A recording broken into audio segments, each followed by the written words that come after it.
ಕೂಟಮಾನ್ಯರು ಕಳಸ ಬಾಳವಾಡಿ ಸಂಸ್ಥೆಯವರಿಂದ ಸುಮಾರು 21 ದಿನಗಳ ಪರ್ಯಂತ ನಡೆದುಕೊಂಡು ಬಂದ ಅಮ್ಮನವರ ದೇವಸ್ಥಾನ ಧರ್ಮಕರ್ತರಾದ ಪೂಜ್ಯ ಶ್ರೀ ಭೀಮೇಶ್ವರ ಜೋಶಿಯವರು ಆಗಮಿಸಿದ್ದಾರೆ. ಅವರು ಸಹ ವೇದಿಕೆಗೆ ಬರಬೇಕು ಅಂತ ಆಹ್ವಾನಿಸುತ್ತೇನೆ.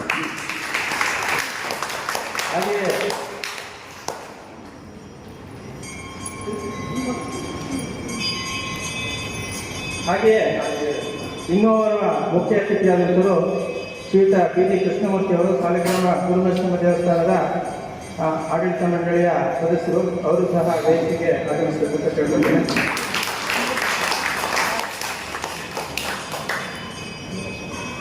ಹಾಗೆಯೇ ನಮ್ಮ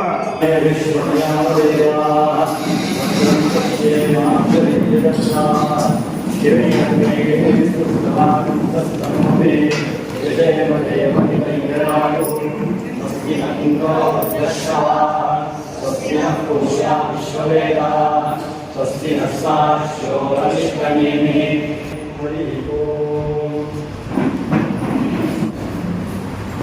23ನೇ ವರ್ಷದ ವಸಂತ ವೇದ ಶಿಬಿರದ ಸಮಾರೋಪ ಸಮಾರಂಭ ನಮ್ಮ ಅಂಗಸಂಸ್ಥೆ ವತಿಯಿಂದ ಹಾಗೂ ನಮ್ಮ ಅಂಗಸಂಸ್ಥೆಯ 30ನೇ ವರ್ಷದ ಮಕ್ಕಳಿಗೆ ಹಾಗೂ ನಮ್ಮ ಕೂಟಗಳಿಗೆ ಒಂದು ಹಿತೋಪದೇಶಗಳನ್ನು ಹೇಳಬೇಕೆಂದು ಹೊರನಾಡು ಶ್ರೀ ಕ್ಷೇತ್ರ ಹೊರನಾಡಿನ ಪೂಜ್ಯ ಗಣಪತಿ ಭೀಮೇಶ್ವರವನ್ನು ಕೈಗೊಂಡಾಗ ಅವರು ಆಗಮಿಸಿದ್ದಾರೆ. ಅವರಿಗೆ ಪ್ರಸ್ತುತವಾಗಿ ನಮ್ಮ ಅಂಗಸಂಸ್ಥೆ ಪರವಾಗಿ ಎಲ್ಲ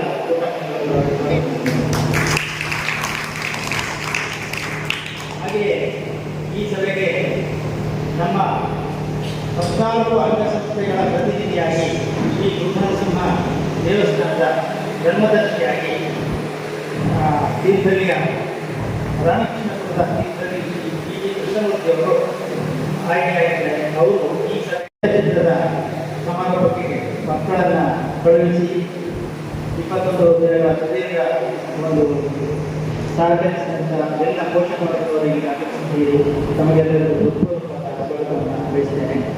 ಹಾಗೆ ತೀರ್ಥಹಳ್ಳಿಯ ಅಂಗಸಂಸ್ಥೆಯ ಮಾನ್ಯಾಧೀಶರಂಥ ಸದಾಶಿವ ರಾಯರು ಇಲ್ಲಿಗೆ ಆಗಮಿಸಿದ್ದಾರೆ. ಅವರು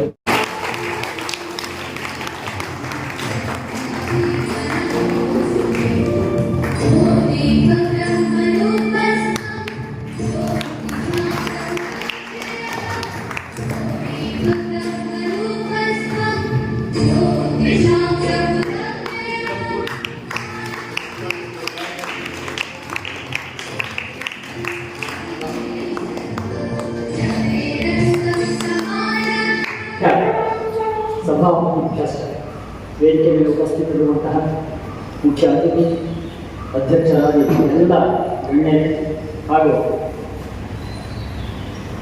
ನಿಮ್ಮ ನಿರೀಕ್ಷೆಯಲ್ಲಿದ್ದಂತಹ ಎಲ್ಲ ಉಪಸ್ಥಿತರಿರುವಂತಹ ಮಹನೀಯರೇ, ಇವತ್ತು ಆರಂಭದಲ್ಲಿ ಹೊರಟೋಗಿದ್ದಾರೆ ಹಾಗೂ 30 ಜನ ಅಧ್ಯಯನ. ಇನ್ನು ಈ ವರ್ಷ ಪೂರ್ತಿಯಾಗಿರುವಂತಹ ಸೋನೆಯಲ್ಲಿ ಅಡ್ಡಿಕಾರಿ ನಿರ್ಮಾಣಕ್ಕೆ ಗಂಟು ಹಾಕುವಂತಹ ಆಗದೆ ಪೂಜಾ ವಿಧಾನ ಪ್ರಯೋಗ ರೀತಿಯಲ್ಲಿ ಕೂಡ ಅವರಿಗೆ ಹೇಳಿಕೊಂಡಿದ್ದೇವೆ. ಬಡಿಸುವಂಥದ್ದು ಪಂಚೆ ಉತ್ತರಿ ರೀತಿಯಾದ ಕಾರಣ ಇದೆಲ್ಲ ಸ್ಥಿತಿಯಲ್ಲಿ ಒಳಗೊಂಡಿದೆ.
ದೇವಸ್ಥಾನದ ಆಡಳಿತ ಮಂಡಳಿಯ ಸದಸ್ಯರಾಗಿ ನೂತನವಾಗಿ ಆಯ್ಕೆಯಾದಂತಹ ಶ್ರೀಯುತ ಬಿ.ಕೆ. ಕೃಷ್ಣಮೂರ್ತಿ ಕಾಸರವಾಡಿಯವರು ಸಭೆಯನ್ನು ಉದ್ದೇಶಿಸಿ ಮಾತನಾಡಬೇಕು, ಹಾಗೆ ಗುರು ಸಂದೇಶವನ್ನು ನೀಡಬೇಕು ಕೇಳ್ಕೊಳ್ತಾರೆ.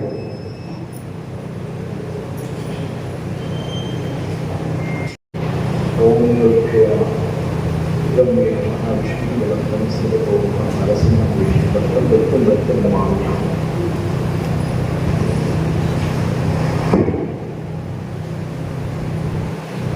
ಈ ದಿವಸ ನನ್ನಲ್ಲಿ ಬರೆದು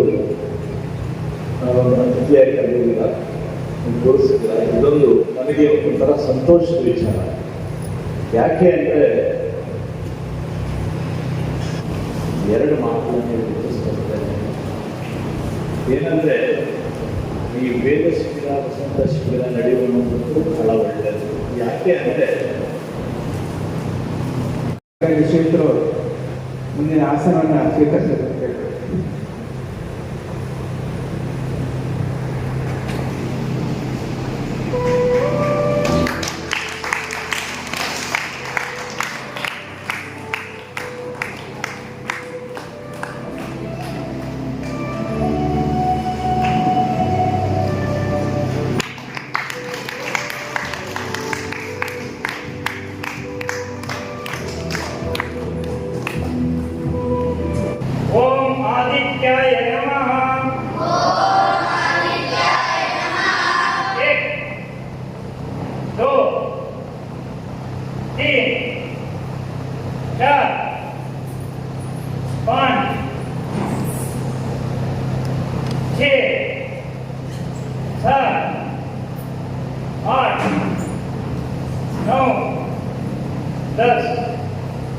ओम सवित्र सूर्य नारायणाय नमः।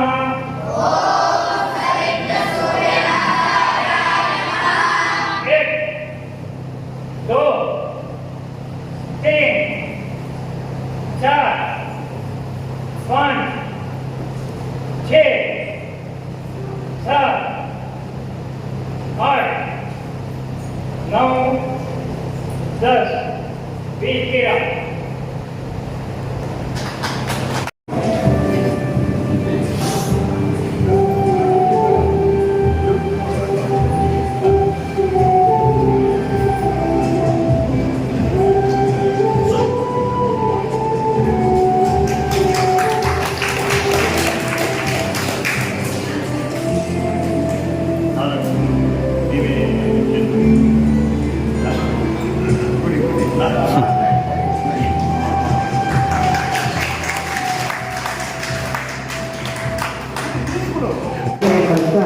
ನಮ್ಮ ಗೌರವವನ್ನು ಸ್ವೀಕರಿಸಬೇಕು ಅಂತ ಹೇಳಿ ಕೇಳ್ಕೊಳ್ತೇನೆ. ಅವರ ಪೋಷಕರು ಸಹ ವೇದಿಕೆ ಬರಬೇಕು.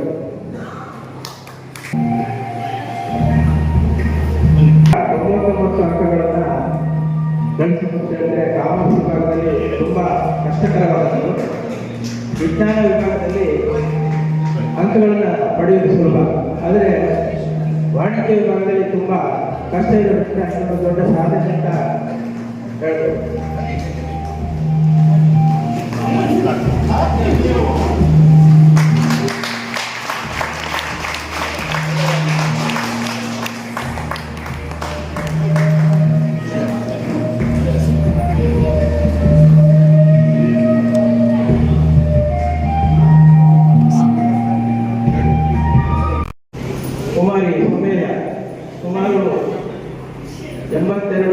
ಶೇಕಡ ಅಂಕಗಳನ್ನು ಗಳಿಸಿದರೆ 589 ಅಂಕಗಳನ್ನು ಗಳಿಸಿ ಅತ್ಯಧಿಕ ಅಂಕಗಳನ್ನು ಗಳಿಸಿದ್ದಾರೆ. ಒಳ್ಳೆ ಸಾಧನೆ ಮಾಡಿದ್ದಾರೆ. ಹಾಗೆ ವಾಣಿಜ್ಯ ವಿಭಾಗದಲ್ಲೂ ಸಹ 98 ಅಂಕಗಳನ್ನು ಇನ್ನೂರು ಪಡೆದಿದ್ದಾರೆ.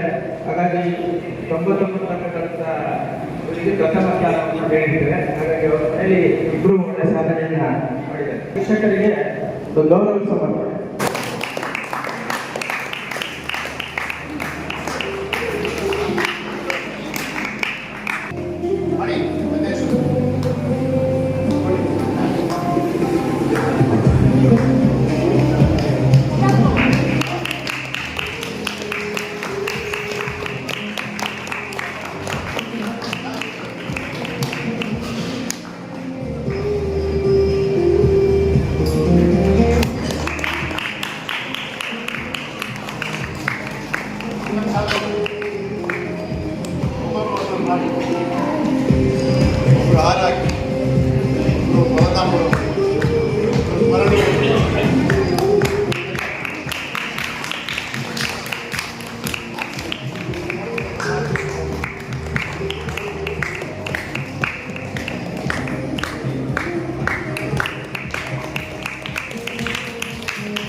ದೇವಸ್ಥಾನದ ಅರ್ಚಕರಾದಂತಹ ಶ್ರೀಯುತ ಶಿವಶಂಕರ್ ಭಟ್ ಇವರು ಸಹ ವೇದಿಕೆಗೆ ಬಂದು ನಮ್ಮ ಒಂದು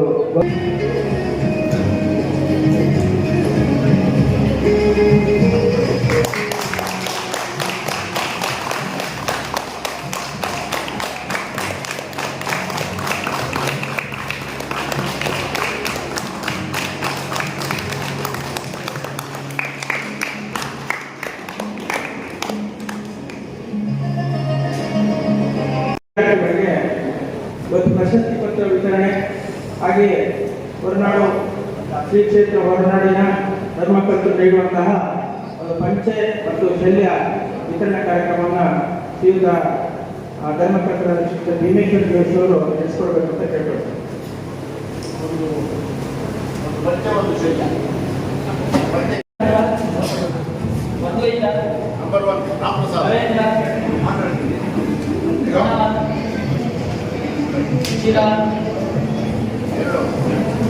ಅಗಸ್ತ್ಯ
ಅನೀಶಾ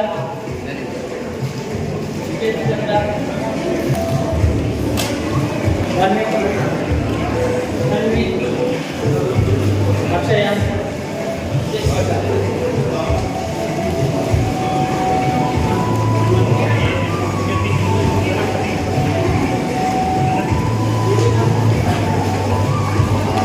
ತರಗತಿ 4 ಹವಾಮಾನ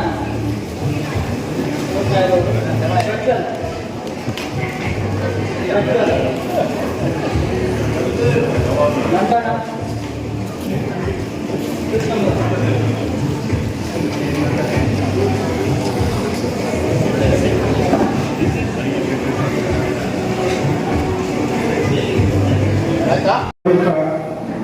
ಘೋಷಣೆ ಮಾಡಿದ್ವಿ.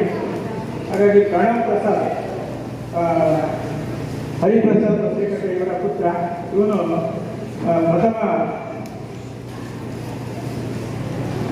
ಪ್ರಥಮ ಸ್ಥಾನವನ್ನು ಪಡೆದಿದ್ದಾನೆ. ಪ್ರಸಾದ್ ಆದರ್ಶ ಪ್ರಶಸ್ತಿಯನ್ನು ತಗೊಂಡು ಹಾಗೆ ದ್ವಿತೀಯ ಸ್ಥಾನವನ್ನು ಕಳಸ ಪೂರ್ಣಚಂದ್ರ ಅವರ ಮಗ ವಿಜೇಂದ್ರ ಚಂದ್ರ ಹಿರಿಯ ವಿಭಾಗದಲ್ಲಿ ವಿಜೇಂದ್ರ ಪ್ರಥಮ. ಪ್ರಣವ್ ಪ್ರಸಾದ್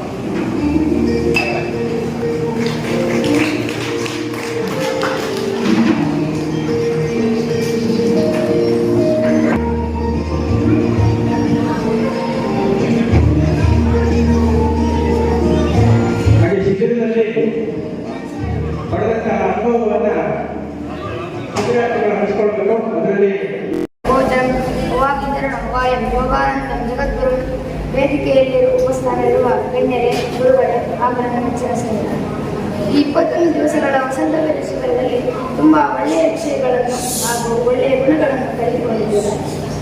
ಬೆಳಗ್ಗೆ ಬೇಗ ಏಳುವುದು, 3 ಹೊತ್ತು ಸಂಧ್ಯಾವಂದನೆ ಮಾಡುವುದು, ಯೋಗ ಮಾಡುವುದು, ಭಜನೆ ಇತ್ಯಾದಿಗಳು. ಹಾಗೆ ನಾವು ಯೋಗ ಮಾಡುವುದರಿಂದ ಆರೋಗ್ಯವಂತರಾಗಿರಬಹುದು ಎಂದು ತಿಳಿದಿದ್ದೇವೆ.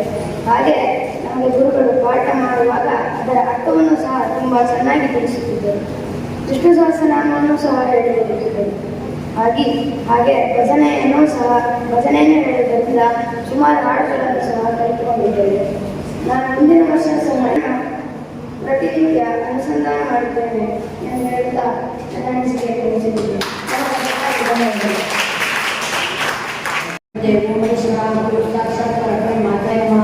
ವೇದಿಕೆ ಮೇಲಿರುವ ಎಲ್ಲ ಗಣ್ಯರೇ, ನನ್ನ ಗುರುಗಳೇ ಹಾಗೂ ನನ್ನ ಪ್ರೀತಿಯ ಸ್ನೇಹಿತರೆ, ನಮಸ್ಕಾರಗಳು.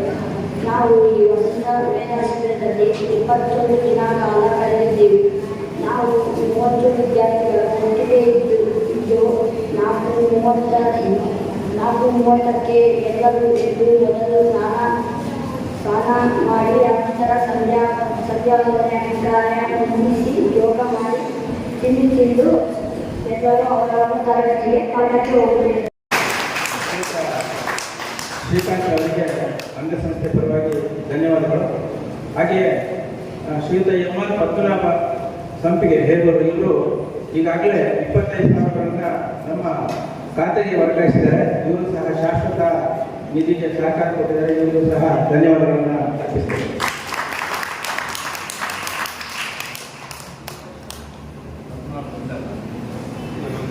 ಗಣ್ಯರೇ ಹಾಗೂ ಎಲ್ಲ ಸಭಿಕರು, ಈ ಒಂದು ದೇಣಿಗೆ ಕೊಡುವಂತಹ ಒಂದು ಅವಕಾಶ ನನಗೆ ಸಿಕ್ಕಿದ್ದಕ್ಕೆ ತುಂಬ ಸಂತೋಷಗಳಿದೆ. ಹಾಗೂ ಅವರು ವೇದಿಕೆ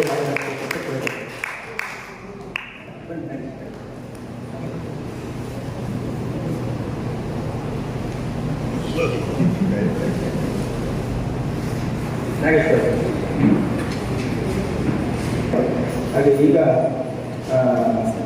ಶಿಬಿರದ ವಿದ್ಯಾರ್ಥಿಗಳ ಪೋಷಕರ ಒಂದು ಅನಿಸಿಕೆಯನ್ನು 1-2 ನಿಮಿಷಗಳಲ್ಲಿ ಕಟ್ಟೆ ಶಾಲೆಯ ಅಧ್ಯಾಪಕರು, ಇವರು ಕಟ್ಟೆ ಒಂದುಗುಂಡಿಯವರು, ಇವರು ತಮ್ಮ ಅನಿಸಿಕೆಯನ್ನು ಹೇಳಬೇಕಂತ ಕೇಳಬೇಕು. ವೇದಿಕೆಯಲ್ಲಿ ಅರ್ಪಿಸುವಂತಹ ಎಲ್ಲ ಗಣ್ಯರು ಹಾಗೆ ಹಾಸಿರುವಂತಹ ಮಾತನಾಡುವುದಲ್ಲ, ಊಟ ಹೊರತಾಗಿ ಎಲ್ಲರೂ ಕೂಡ ಅನಿಸಿಕೆಯನ್ನು 2 ಮಾತುಗಳನ್ನು ಪ್ರಯತ್ನವನ್ನು ಮಾಡಿಸಿದರು.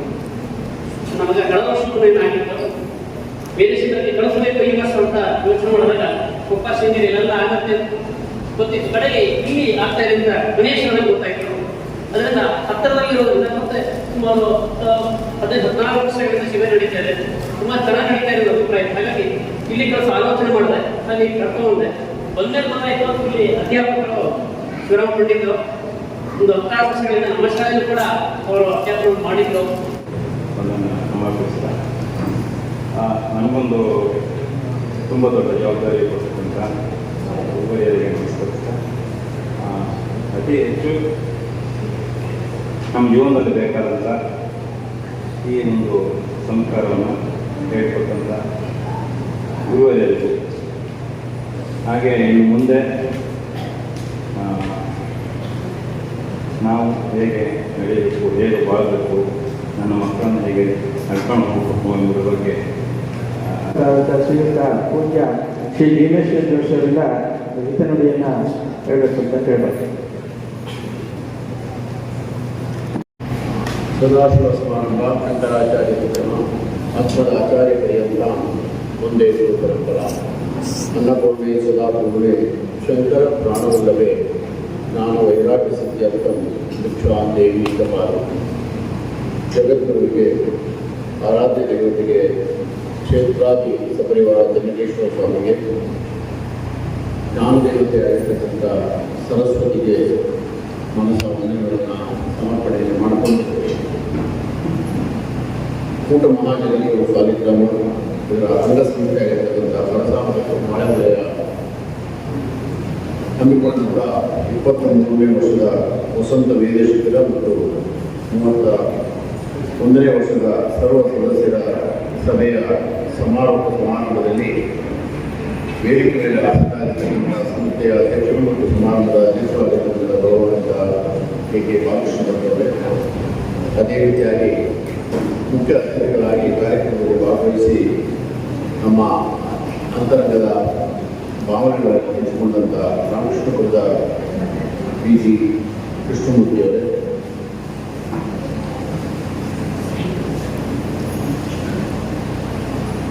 ವೇದ ಶಿಬಿರ ಮತ್ತು ಕೂಟ ಮಹಾಜಗತ್ತಿನ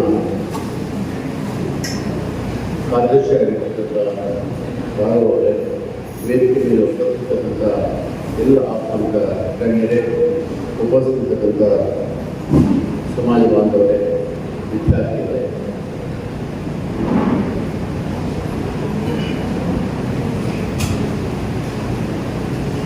ಮೂರನೇ ವರ್ಷದ ಈ ಸಂಸ್ಕಾರದ ಶಿಬಿರದ ಕಾರ್ಯಕ್ರಮದಲ್ಲಿ ಅತ್ಯಂತ ಸಂತೋಷದಿಂದ ಬಂದು ಭಾಗವಹಿಸಿದೆ. ಸಹಜವಾಗಿ ಕಾರ್ಯಕ್ರಮದ ಪ್ರಾರಂಭದಲ್ಲಿ ದೀಪ ಬೆಳಗಿಸಿ ಉದ್ಘಾಟನೆ ಮಾಡಿದ ಕಾರ್ಯಕ್ರಮ, ಸಮಾರಂಭದಲ್ಲಿ ದೀಪ ಬೆಳಗಿಸಿ ಕಾರ್ಯಕ್ರಮ ಮಾಡ್ತಕ್ಕಂಥ ಒಂದು ಹೊಸ ಪರಿಯನ್ನ ಪದ್ಧತಿಯನ್ನ ಕೂಟ ಮಹಾಜಗತ್ತರು ಇವತ್ತು ಪ್ರಾರಂಭ ಮಾಡಿದರೆ ಅದರ ಅರ್ಥ ಏನು ಅಂತ ಕೇಳಿದರೆ, ಈ ವಸಂತ ವೇದ ಶಿಬಿರ ಮುಂದಿನ ವರ್ಷಕ್ಕೆ ಪಾದಾರ್ಪಣೆ ಮಾಡ್ತಾ ಇರತಕ್ಕಂಥ ಬೆಳಕಿನ ಒಂದು ವ್ಯವಸ್ಥೆಯನ್ನ ಇಂದು ಅದಕ್ಕೆ ಪುನಃ ಚಾಲನೆಯನ್ನು ಕೊಡ್ತಕ್ಕಂಥ ಒಂದು ಕಾರ್ಯಕ್ರಮವನ್ನ ಆಯೋಜನೆ ಮಾಡಿ ಅದನ್ನ ಸಮಾಜಮುಖಿಯಾಗಿ ತೊಡಗಿಸುವಂತ ಕೆಲಸವನ್ನು ಮಾಡಿದ್ದಾರೆ ಅಂತ ಹೇಳಿ ನಾವು ಭಾವಿಸ್ತೇವೆ. ಆ ಯೋಜನೆಯನ್ನು ರೂಪಿಸಿದಂಥ ಅಧ್ಯಕ್ಷರು ಮತ್ತು ಪದಾಧಿಕಾರಿಗೆ ಮೊದಲನೇದಾಗಿ ಅಭಿನಂದನೆಗಳು. ಈ ಶಿಬಿರದಲ್ಲಿ 32 ಮಕ್ಕಳು, ಇಬ್ಬರು ಬರಲಿಕ್ಕಾಗಲಿಲ್ಲ, 30 ಜನ ಮಕ್ಕಳು 21 ದಿವಸಗಳ ಕಾಲ ನಿರಂತರವಾಗಿ ವೇದಾಧ್ಯಯನದ ಸಂಧ್ಯಾವಂದನೆ ಮಂತ್ರಗಳನ್ನು ಕಲಿತಕ್ಕಂಥದ್ದು ಇವೆಲ್ಲವನ್ನೂ ಸಮರ್ಪಕವಾಗಿ ಅಭ್ಯಾಸ ಮಾಡುವುದಕ್ಕೆ ಮಾರ್ಗದರ್ಶನವನ್ನು ಮಾಡತಕ್ಕಂಥದ್ದು ಶಿವರಾಮ್ ಪಂಡಿತರು, ಮಂಜುನಾಥ್ ಭಟ್ರು ಹಾಗೂ ಮಂಜುನಾಥ್. ಇವರ ಮಾರ್ಗದರ್ಶನದಲ್ಲಿ ಸಂಧ್ಯಾವಂದನೆ ಮಂತ್ರಗಳಿರ್ಬೋದು, ವೇದ ಮಂತ್ರಗಳಿರ್ಬೋದು, ಸೂಕ್ತ ಮಂತ್ರಗಳಿರ್ಬೋದು, ಇವೆಲ್ಲವನ್ನೂ ಕೂಡ ಅಭ್ಯಾಸ ಮಾಡಿದ್ದೀನಿ. ಏನು ಅಭ್ಯಾಸ ಮಾಡಿದ್ದೀನಿ ಅದನ್ನು ಇಲ್ಲಿ ಒಂದಷ್ಟು ವ್ಯಕ್ತಪಡಿಸತಕ್ಕಂಥ ರೀತಿಯಲ್ಲೂ ಕೂಡ ನೀವು ಪಡೆದಂಥ ಮಾರ್ಗದರ್ಶನವನ್ನು ಸಮಾಜಕ್ಕೆ ತೋರಿಸುವಂಥ ವ್ಯವಸ್ಥೆ ಕೂಡ ಇಲ್ಲಿ ನಡೆದಿದೆ. ಇದರ ಜೊತೆಯಲ್ಲಿ ಮಕ್ಕಳಿಗೆ ಯೋಗಾಭ್ಯಾಸ ಮತ್ತು ಭಜನೆಯನ್ನು ಪ್ರತಿನಿತ್ಯ ಅಭ್ಯಾಸ ಮಾಡಿಸ್ತಕ್ಕಂಥ ಕೆಲಸವನ್ನು ಕೃಷ್ಣಮೂರ್ತಿ ಹಾಗೂ ಶ್ರೀಮತಿ ನಳಿನಿ ಕೃಷ್ಣಮೂರ್ತಿಯವರು ಭಜನೆಯನ್ನು ಹೇಳಿಕೊಡ್ತಕ್ಕಂಥ ಒಂದು ಕಾರ್ಯಕಾಲದಲ್ಲಿ ಕೂಡ ಇಲ್ಲಿ ನಡೆಯುತ್ತದೆ. ಜೊತೆಯಲ್ಲಿ ಉತ್ತಮವಾಗಿರ್ತಕ್ಕಂಥ ಜವಾಬ್ದಾರಿ ಯಾರದ್ದು ಅಂದರೆ ಮನೆಯಲ್ಲಿರ್ತಕ್ಕಂಥ ಹಿರಿಯರದ್ದು ಮತ್ತು ನಿಮಗೆ ಜನ್ಮ ಕೊಟ್ಟಂಥ ತಂದೆ ತಾಯಿಗಳ ಜವಾಬ್ದಾರಿ. ಯಾವ ಕಾಲಕ್ಕೂ ಗಾಯತ್ರಿಯನ್ನು ಆರಾಧನೆ ಮಾಡದೆ ನೀವು ಬೇರೆ ಯಾವ ದೇವರನ್ನು ಪೂಜಿಸಿದರೂ ಪೂರ್ಣ ಫಲವನ್ನು ನೀವು ಪಡೆಯಲಿಕ್ಕೆ ಸಾಧ್ಯ ಇಲ್ಲ. ಗಾಯತ್ರಿ ಮಂತ್ರವನ್ನು ಪ್ರತಿನಿತ್ಯ ಆರಾಧಿಸುವಂಥ ವ್ಯವಸ್ಥೆ ಮನೆಯಲ್ಲಿ ಕಡ್ಡಾಯವಾಗಿ ಮಾಡ್ತಾ ಇದ್ದರೆ ಜ್ಞಾನ ವಿಕಾಸ, ಬದುಕಿನ ವಿಕಾಸ, ಜೀವನ ವಿಕಾಸ, ಸರ್ವಶ್ರೇಷ್ಠವಾದ ವಿಕಾಸವನ್ನು ಕಾಣಲಿಕ್ಕೆ ಸಾಧ್ಯವಾಗುತ್ತೆ ಅನ್ನೋದನ್ನು ಯಾವತ್ತೂ ಮರೆಯಬೇಡಿ. ಮತ್ತು ಆ ದೃಷ್ಟಿಯಿಂದ ನಿಮಗೆ ಕೊಟ್ಟಿರ್ತಕ್ಕಂಥ ಇವತ್ತಿನ ಈ ಶಿಬಿರ ಬಹಳ ಉತ್ಕೃಷ್ಟವಾದಂಥ ಬದಲಾವಣೆಯನ್ನು ತರ್ತಕ್ಕಂಥ ರೀತಿಯಲ್ಲಿ ಸಂಪನ್ನವಾಗ್ತಾ ಇದೆ. ಹಾಗಾಗಿ ಈ ವೇದ ಶಿಬಿರ ಎಷ್ಟು ಶಿಷ್ಟವಾಗಿದೆ ಅಂದರೆ ಸಮಾಜಕ್ಕೆ ಒಂದು ಬೆಳಕನ್ನು ಕೊಡ್ತಕ್ಕಂಥ ರೀತಿಯಲ್ಲಿ ಆಗಿದೆ. ಯಾವ ಸಮಾಜಕ್ಕೆ?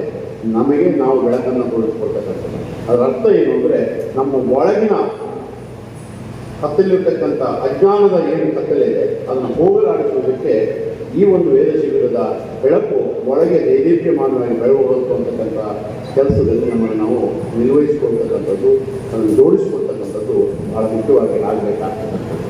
ಹಾಗಾಗಿ ಸಮಾಜದ ಅಂಗವಾಗಿ ನೀವು ಮಕ್ಕಳು ಇನ್ನೊಂದು ಬಹಳ ಮುಖ್ಯವಾಗಿ ಗಮನಿಸಿ, ಇವೆಲ್ಲ ದೃಶ್ಯ ಮಾಧ್ಯಮದಲ್ಲಿ ವಿವಿಧ ಧರ್ಮದವರು ಅವರ ಧರ್ಮವನ್ನು ಹೇಗೆ ಆಚರಣೆ ಮಾಡ್ತಾರೆ ಅನ್ನುವಂಥದ್ದನ್ನು ನೋಡ್ತೀವಿ. ಮುಸ್ಲಿಂ ಸಮುದಾಯದವರು ಹಿಜಾಬಿಗೋಸ್ಕರವಾಗಿ ಇಡೀ ದೇಶದಾದ್ಯಂತ ಎಂಥ ಕಟುವಾದ ನಿರ್ಣಯವನ್ನು ತೆಗೆದುಕೊಂಡು ಇದು ನಮ್ಮ ಧರ್ಮದ ಹಕ್ಕು, ಇದನ್ನು ಕಾಪಾಡಲೇಬೇಕು. ಕೃಷಿ ಸಾಮಗ್ರಿಗಳನ್ನು ಹಾಗೆ ಮಕ್ಕಳಿಗೆ ಪಂಚಶಾಲೆ ವಿತರಿಸಿದ್ದಾರೆ. ಇದು ನಮಗೆ ಆರ್ಥಿಕವಾಗಿ ತುಂಬ ಸಹಕಾರಿಯಾಗಿದೆ. ಅವರಿಗೆ ಮಾರ್ಗದರ್ಶನ ಮಾಡಬೇಕಾಗಿ ಅವರಿಗೆ ನಮ್ಮ ಗೌರವವನ್ನು ಸಮರ್ಪಣೆ ಮಾಡ್ತಾ ಇದ್ದೇವೆ. ನಮ್ಮ ಗೌರವವನ್ನು ಸ್ವೀಕರಿಸಬೇಕಂತ ಅಲ್ಲಿ ಕೇಳ್ಕೊಳ್ತಾರೆ.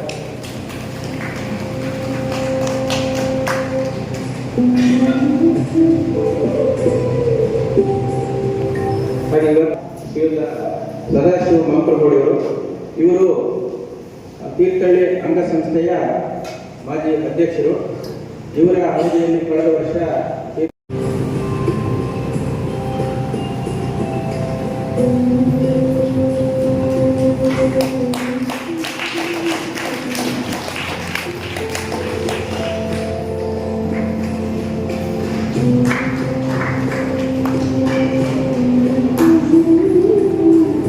ಪ್ರಸ್ತಾಪ ಮಾಡಿರ್ತಕ್ಕಂಥದ್ದು ಅತ್ಯಂತ ಸಮಾಧಾನಕರ ಮತ್ತು ಸಂತೋಷದಾಯಕ. ಆದರೆ ಇಡೀ ರಾಜ್ಯದಲ್ಲಿ ಅದಕ್ಕೆ ಯಾವ ಪ್ರಮಾಣದಲ್ಲಿ ಅದನ್ನು ವಿರೋಧಿಸಬೇಕಾಗಿತ್ತು ಆ ಪ್ರಮಾಣದಲ್ಲಿ ವಿರೋಧ ಬರಲಿಲ್ಲ ಅನ್ನುವಂಥದ್ದು ಕೂಡ ವಾಸ್ತವ. ನಮ್ಮ ಕಳಸದಲ್ಲಂತೂ ನಮ್ಮ ಸಂಖ್ಯೆ ಗಣನೀಯವಾಗಂತೂ ಖಂಡಿತ ಇದೆ. ಆದರೆ ಇಲ್ಲಿಯೂ ಕೂಡ ಅದಕ್ಕೆ ಯಾವ ಪ್ರಮಾಣದಲ್ಲಿ ವಿರೋಧ ಬರಬೇಕಾಗಿತ್ತು ಅದು ಬರಲಿಲ್ಲ. ಬರದೇ ಇರುವುದಕ್ಕೆ ಕಾರಣ ಪ್ರಾಯಶಃ ನಮ್ಮ ಇಡೀ ಬ್ರಾಹ್ಮಣ ಸಮುದಾಯದ ಸಂಘಟನೆ ಅಥವಾ ಒಗ್ಗಟ್ಟು ಇಲ್ಲದೇ ಇರತಕ್ಕಂಥದ್ದು. ಹಾಗಾಗಿ ಇದೊಂದು ಅವಕಾಶ ಮತ್ತು ಸಂದರ್ಭವನ್ನು ಬಳಸಿಕೊಂಡು ಈ ಸಂದರ್ಭದಲ್ಲಿ ವಿಸ್ತೃತವಾಗಿರ್ತಕ್ಕಂಥ ಬ್ರಾಹ್ಮಣ ಮಹಾಸಭೆಯ ಸಂಘಟನೆಯನ್ನ ಕಳಸದಲ್ಲಿ ಪ್ರಾರಂಭ ಮಾಡುವುದಕ್ಕೆ ಈ ಸಂದರ್ಭದಲ್ಲಿ ಚಾಲನೆಯನ್ನ ಶ್ರೀ ಕ್ಷೇತ್ರ ಹೊರನಾಡಿನ ಧರ್ಮಕರ್ತರಾಗಿರ್ತಕ್ಕಂಥ ಡಾಕ್ಟರ್ ಪೂಜ್ಯ ದಿವ್ಯೇಶ್ವರ ಜೋಶಿಯವರು ಹಾಗೂ ಈ ಕೂಟ ಮಹಾಜಗತ್ತಿನ ಅಂಗಸಂಸ್ಥೆಯ ಪದಾಧಿಕಾರಿಗಳು ಹಾಗೂ ಬೇರೆ ಬೇರೆ ಬ್ರಾಹ್ಮಣ ಸಮಾಜದ ಒಳಗಿನ ಉಪ ಸಂಘಟನೆಗಳು, ಉಪ ಜಾತೀಯ ಸಂಘಟನೆಗಳೇನಿದೆ ಎಲ್ಲರೂ ಕೂಡ ಒಗ್ಗೂಡಿ ಇದೊಂದು ಸಂದರ್ಭ ವಿಸ್ತೃತವಾಗಿರ್ತಕ್ಕಂಥ ಬ್ರಾಹ್ಮಣ ಮಹಾಸಭೆಯನ್ನ ಪ್ರಾರಂಭ ಮಾಡೋದಕ್ಕೆ ಇದನ್ನ ಅವಕಾಶವಾಗಿ ಬಳಸಿಕೊಂಡು ನಮ್ಮ ಸಂಘಟನೆಯ ಶಕ್ತಿಯನ್ನ ಮತ್ತೊಮ್ಮೆ ನಾವು ಸಮಾಜದ ಎದುರು ಪ್ರಚುರಪಡಿಸೋದಕ್ಕೆ ಇದನ್ನ ಅವಕಾಶವಾಗಿ ಬಳಸ್ಕೊಳ್ಬೇಕು ಅಂತ ಹೇಳಿ ಇದಕ್ಕೆ ತಕ್ಷಣದಲ್ಲಿ ಒಂದು ಚಾಲನೆ ಕೊಟ್ಟು ಸಾಕಷ್ಟು ವರ್ಷಗಳ ಹಿಂದೆ, ಸುಮಾರು 15-20 ವರ್ಷದ ಹಿಂದೆ ಬ್ರಾಹ್ಮಣ ಸಂಘಟನೆ ವಿಸ್ತೃತವಾಗಿರ್ತಕ್ಕಂಥ ಸಮಗ್ರ ಬ್ರಾಹ್ಮಣ ಸಂಘಟನೆ ಕಳಸದಲ್ಲಿ ಅಸ್ತಿತ್ವದಲ್ಲಿ ಇತ್ತು. ಏನೇನೋ ಕಾರಣಕ್ಕೋಸ್ಕರ ಆ ಸಂಘಟನೆ ತನ್ನ ಅಸ್ತಿತ್ವವನ್ನು ಕಳ್ಕೊಳ್ಳುತ್ತೆ. ಹಾಗಾದ್ರಿಂದ ಈ ಸಂದರ್ಭದಲ್ಲಿ ಅಂತ ಒಂದು ವಿಸ್ತೃತವಾಗಿರ್ತಕ್ಕಂಥ ಬ್ರಾಹ್ಮಣ ಸಂಘಟನೆಗೆ ಚಾಲನೆ ಕೊಡಬೇಕು ಅಂತ ಹೇಳ್ಕೊಂಡು ಹೇಳಿ ಈ ಸಭೆ ಮೂಲಕ ಎಲ್ಲ ಬ್ರಾಹ್ಮಣ ಸಮಾಜದ ಬಂಧುಗಳನ್ನ ವಿನಂತಿ ಮಾಡ್ಕೊಳ್ತಾ ಇದು ತಕ್ಷಣ ಅತ್ಯಂತ ಜರೂರಾಗಿ ಆಗಬೇಕಾಗಿರ್ತಕ್ಕಂಥ ವ್ಯವಸ್ಥೆಯೂ ಕೂಡ ಇದಕ್ಕೆ ಚಾಲನೆ ಕೊಡಬೇಕು ಅಂತ ಹೇಳಿ ಈ ಸಂದರ್ಭದಲ್ಲಿ ಕೇಳ್ಕೊಳ್ತೇನೆ. ದಿವಂಗತ ತೋಟೂರು ಸಾಮಾನ್ಯವರ ನೇತೃತ್ವದಲ್ಲಿ ಹೊಸ ಬ್ರಾಹ್ಮಣ ಸಂಘಟನೆಯಿಂದ ಪ್ರಾರಂಭ ಆಗಿದೆ. ನಾವು ಅಧ್ಯಕ್ಷ ಆಗಿದ್ದು, ಅವರು ಅಧ್ಯಕ್ಷರಾಗಿದ್ದರು. ದೊಡ್ಡ ಸಂಘಟನೆ ಆಗಿ ಒಂದಷ್ಟು ಆರ್ಥಿಕ ಸಂಪನ್ಮೂಲವನ್ನು ಕೂಡ ಕ್ರೋಢೀಕರಿಸಿ ಇವತ್ತು ಅದನ್ನು ಬ್ಯಾಂಕಲ್ಲಿ ಠೇವಣಿಯಾಗಿ ಇರ್ತಕ್ಕಂಥ ಸ್ಥಿತಿಯಲ್ಲಿ ಇಟ್ಟಿದೆ. ಆದರೆ ಬಹಳ ಮುಖ್ಯವಾಗಿ ಗಮನಿಸಬೇಕಾಗಿರ್ತಕ್ಕಂಥ ಅಂಶ, ಯಾವುದೇ ಸಂಘಟನೆ ಬಹಳ ಉತ್ತಮ ಗುಣಮಟ್ಟದಲ್ಲಿ ಬೆಳೆದು ಅದು ಸಮೃದ್ಧವಾಗಿ ಇರಬೇಕು ಅಂತಾದರೆ ಆ ಸಂಘಟನೆಯ ಉದ್ದೇಶಕ್ಕೆ ಪೂರಕವಾಗಿರ್ತಕ್ಕಂಥ ವಾತಾವರಣ ಮತ್ತು ಚರ್ಚೆ ವಿಮರ್ಶೆಗಳು ಸಂಘಟನೆಯಲ್ಲಿ ಇರಬೇಕು. ಸಂಘಟನೆಯ ಒಳಗಡೆ ಯಾವುದೇ ರೀತಿಯಾಗಿರ್ತಕ್ಕಂಥ ರಾಜಕೀಯದ ವ್ಯವಸ್ಥೆಯ ಪ್ರವೇಶ ಆಗದ ಹಾಗೆ ಸಂಘಟನೆಯನ್ನು ರಕ್ಷಣೆ ಮಾಡ್ತಕ್ಕಂಥ ಕೆಲಸ ಮಾಡಿದರೆ ಖಂಡಿತವಾಗಿಯೂ ಸಂಘಟನೆ ಬೆಳೆಸಿಕೊಂಡು ಉಳಿಸಿಕೊಂಡು ಹೋಗುವುದಕ್ಕೆ ಸಾಧ್ಯವಾಗಿದೆ. ಹೊಸ ಬಾಳೂರು ಬ್ರಾಹ್ಮಣ ಸಂಘಟನೆ ಪ್ರತಿ ವರ್ಷ ಶಿವರಾತ್ರಿಯ ದಿವಸ ಬೆಳಗ್ಗೆಯಿಂದ ಸಂಜೆಯವರೆಗೆ ಅಶೇಷ ದೇವಸ್ಥಾನದಲ್ಲಿ ಸಂಘಟಿತರಾಗಿ ಕೆಲಸವನ್ನು ಮಾಡಬೇಕು, ಉತ್ತಮವಾಗಿರ್ತಕ್ಕಂಥ ಕಾರ್ಯಸಾಧನೆಯನ್ನು ಮಾಡುವ ಉದ್ದೇಶವನ್ನು ಸುಮಾರು 10-12 ವರ್ಷಗಳ ಕಾಲ ನಿರಂತರವಾಗಿ ನಡೆಸಿಕೊಂಡು ಬರ್ತಕ್ಕಂಥ ವ್ಯವಸ್ಥೆ. ಆ ನಂತರದಲ್ಲಿ ನಮಗೆ ಇಲ್ಲಿ ಅನಗತ್ಯವಾಗಿರ್ತಕ್ಕಂಥ ಅಪ್ರಸ್ತುತವಾಗಿರ್ತಕ್ಕಂಥ ಹಲವು ಸಮಸ್ಯೆಗಳು ಸೃಷ್ಟಿಯಾದ ಕಾರಣ ನಮ್ಮ ಸಮುದಾಯ ನಮ್ಮಿಂದಲೇ ಒಡೆದು ದೂರಾಗುವಂಥ ಸ್ಥಿತಿಗೆ ಬಂದ ನಿಂತಿದ್ದರ ಪರಿಣಾಮ ಇವತ್ತು ನಮ್ಮ ರಕ್ಷಣೆಗೆ ಯಾರೂ ಇಲ್ಲದೆ ಇರತಕ್ಕಂಥ ಸ್ಥಿತಿಗೆ ಬಂದ ನಿಂತಿದೆ. ಇದು ಒಂದು ಮಾತು. ಎರಡನೇದು, ಇದನ್ನು ಮುಂದುವರಿಸಿಕೊಂಡಿರ್ತಕ್ಕಂಥ ರೀತಿಯಲ್ಲಿ ಕಳಸಲ್ಲಿ ಈಗಾಗಲೇ ಕಳಸ ಹೋಬಳಿ ಬ್ರಾಹ್ಮಣ ಸಂಘಟನೆ ಸೃಷ್ಟಿಯಾಗಿದೆ, ಜೊತೆಯಲ್ಲಿ ತಾಲೂಕು ಬ್ರಾಹ್ಮಣ ಸಂಘಟನೆ ಆಗಿದೆ. ಆ ಇಬ್ಬರೂ ಸಂಘಟನೆಯ ಅಧ್ಯಕ್ಷರು ಒಟ್ಟಾಗಿ ಇಡೀ ಕಳಸ ಬಾಳೂರು ಹೋಬಳಿಯ ಎಲ್ಲ ಬ್ರಾಹ್ಮಣರನ್ನು ಒಟ್ಟುಗೂಡಿಸುವಂಥ ವ್ಯವಸ್ಥೆಯನ್ನು ಮಾಡಿ ಒಂದು ಬಲವಾಗಿರ್ತಕ್ಕಂಥ ಸಂಘಟನೆಯನ್ನು ರೂಪಿಸತಕ್ಕಂಥ ವ್ಯವಸ್ಥೆಯನ್ನು ಆ ಎರಡೂ ಸಂಸ್ಥೆಯ ಅಧ್ಯಕ್ಷರು ಜವಾಬ್ದಾರಿಯನ್ನು ತೆಗೆದುಕೊಂಡು ಮಾಡ್ತಕ್ಕಂಥ ವ್ಯವಸ್ಥೆಯನ್ನು ಮಾಡಬೇಕು ಅಂತೇಳಿ ನಾವು ಆಗ್ರಹಪೂರ್ವಕವಾಗಿ ಆ ಇಬ್ಬರು ಅಧ್ಯಕ್ಷರಲ್ಲಿ ವಿನಂತಿಯನ್ನು ಮಾಡ್ತಾ ಇದ್ದೇವೆ. ಇದು ಸಂಘಟನೆಯ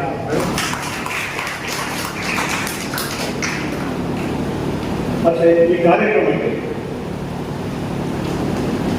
ಹೋರಾಟದಿಂದ ಫುಲ್ಲು ಏನು ಮೇನ್ ಬೇಕಾಗೋದು ಊಟ, ಅಂದರೆ ವ್ಯವಸ್ಥೆಗೆ ಖರ್ಚು ಬರೋದನ್ನು ಸರಿಯಾಗಿ ಖರ್ಚು ಬರೋದು ಊಟದ ವ್ಯವಸ್ಥೆಗೆ. ಆ ಊಟದ ವ್ಯವಸ್ಥೆ ಪೂರ್ಣ ಏನು ನಮ್ಮಲ್ಲಿ ಲೀಸ್ಟ್ ಕೊಟ್ಟಿರೋ ಅಷ್ಟು ಸಾಮಾನು ಕ್ಷೇತ್ರದಿಂದ ಕೊಟ್ಟಿದ್ದಾರೆ. ಹಾಗಾಗಿ ನಮಗೆ ಬೇರೆ ಕ್ಷೇತ್ರಕ್ಕೆ ಮಕ್ಕಳಿಗೆ ಒಂದು ಅದೃಷ್ಟದಲ್ಲಿ ಅನ್ನಪೂರ್ಣೇಶ್ವರಿ ಪ್ರಸಾದದ ರೂಪದಲ್ಲಿ 3 ಊಟ ಅನ್ನಪೂರ್ಣೇಶ್ವರಿ ಪ್ರಸಾದ 21 ಇದ್ದಿದ್ದೀರ. ಮತ್ತೆ ನಾವು ಊಟ ಮಾತ್ರ ಕೇಳಿದ್ರು. ಅವಾಗ ಅವರು ಇದೆಲ್ಲ ಈ ಸಲಿಂದ ವಸ್ತ್ರನೂ ಕೊಡ್ತೀವಿ ಮಕ್ಕಳಿಗೆ ಅಂತ ಅವರಾಗಿ ವಸ್ತ್ರನೂ ಎಲ್ಲ ತೀರ್ಮಾನ ಮಾಡಿದ್ದಾರೆ. ಸುಬ್ರಹ್ಮಣ್ಯ ಭಟ್ರು ಅವ್ರ ಮನೆಯೇ 1 ವರ್ಷ ನಡೆಸಿದ್ರು. ಅವರು ಹೋದ ವರ್ಷ ಇದರ ಟೈಮಲ್ಲಿ ಅವರು ತಿರುಗೋಗಿದ್ದಾರೆ. ತಕ್ಷಣವೇ ಅವರು ಕಲ್ಪನೆ ಆಗಿತ್ತು, ಅವ್ರ ಮಗ ಅದಕ್ಕೆ 5 ಲಕ್ಷ ರೂಪಾಯಿ ಡಿಪಾಸಿಟ್ ಇತ್ತು. ಅದು ಬರುವ ಬಡ್ಡಿಗೆ ಒಬ್ಬ ಶಿಕ್ಷಕರಿಗೆ ಸಂಬಳ ಕೊಡುವಂಥದ್ದು. ಅದಕ್ಕೆ ಏನಾದರೂ ಕಮ್ಮಿ ಆದರೆ ಅದನ್ನ ಈ ಉದಾಹರಣೆ ಬರುವ ಬಡ್ಡಿ ದುಡ್ಡಲ್ಲಿ ಏನಾದರೂ ಕಮ್ಮಿ ಆದರೆ ಅದನ್ನು ನಾನೇ ನೋಡ್ತೀನಿ ಅಥವಾ ಅದಕ್ಕೆ ತಕ್ಕ ಡಿಪಾಸಿಟ್ ಅಂತ ಹೇಳಿದ್ದಾರೆ. ಅವರಿಗೂ ನಾನು ಈ ದಿವಸ ಧನ್ಯವಾದಗಳನ್ನು ಹೇಳಲಿಕ್ಕೆ. ಮತ್ತೆ ನಮ್ಮ ಕಾಂಗ್ರೆಸ್ ಸಂಸ್ಥೆಯಿಂದ ಕೃಷ್ಣಮೂರ್ತಿ ಗುರುನರಸಿಂಹ ಕೊಟ್ಟಿದ್ದಾರೆ, ತುಂಬ ಸಂತೋಷ. ಹಾಗಾಗಿ ಈ ಭಾಗದಿಂದ ಯಾರೇ ಹೋದರೂ ಊಟದ ವ್ಯವಸ್ಥೆ ಚೆನ್ನಾಗಿರುತ್ತೆ. ಇನ್ನು ಹೆಚ್ಚಿಗೆ ಅಕಸ್ಮಾತ್ ದೂರದ ಬಂದವರಿಗೆ ಏನಾದ್ರು ಹೋಗೋದೇ ಬೇಕಾಗುತ್ತೆ, ಸ್ವಲ್ಪ ಸಹಾಯ ಮಾಡಬೇಕು ಅಂತ ಕೇಳ್ಕೊಳ್ತೀನಿ.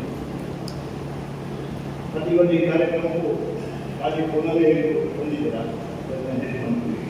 ಮತ್ತೆ ನಮ್ಮದು ಈಗಿನ ವರ್ಷ ತೀರ್ಥಹಳ್ಳಿಗೆ ಲಾಸ್ಟ್ ಇಯರ್, ಅದು ಈಗಿನ ವರ್ಷ ಅಲ್ಲ, 2 ವರ್ಷದಿಂದ ನಮ್ಮ ಊಟ ತೀರ್ಥಹಳ್ಳಿ ಅವರು ಅವರೇ ಅಧ್ಯಕ್ಷರಾಗಿತ್ತು. ಬಹಳ ಚಂದ ಮಾಡಿ ನಮ್ಮ ಸದಾಶಿವ ರಾಜ್ಯಸಭೆ ನಿಮಗೂ ಧನ್ಯವಾದಗಳು.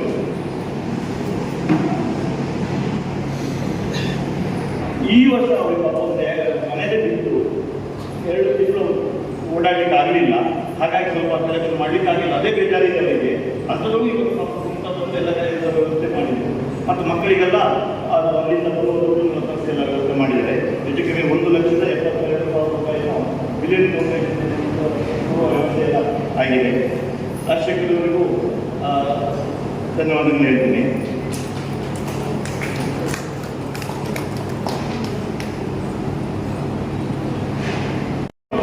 ಇದೆ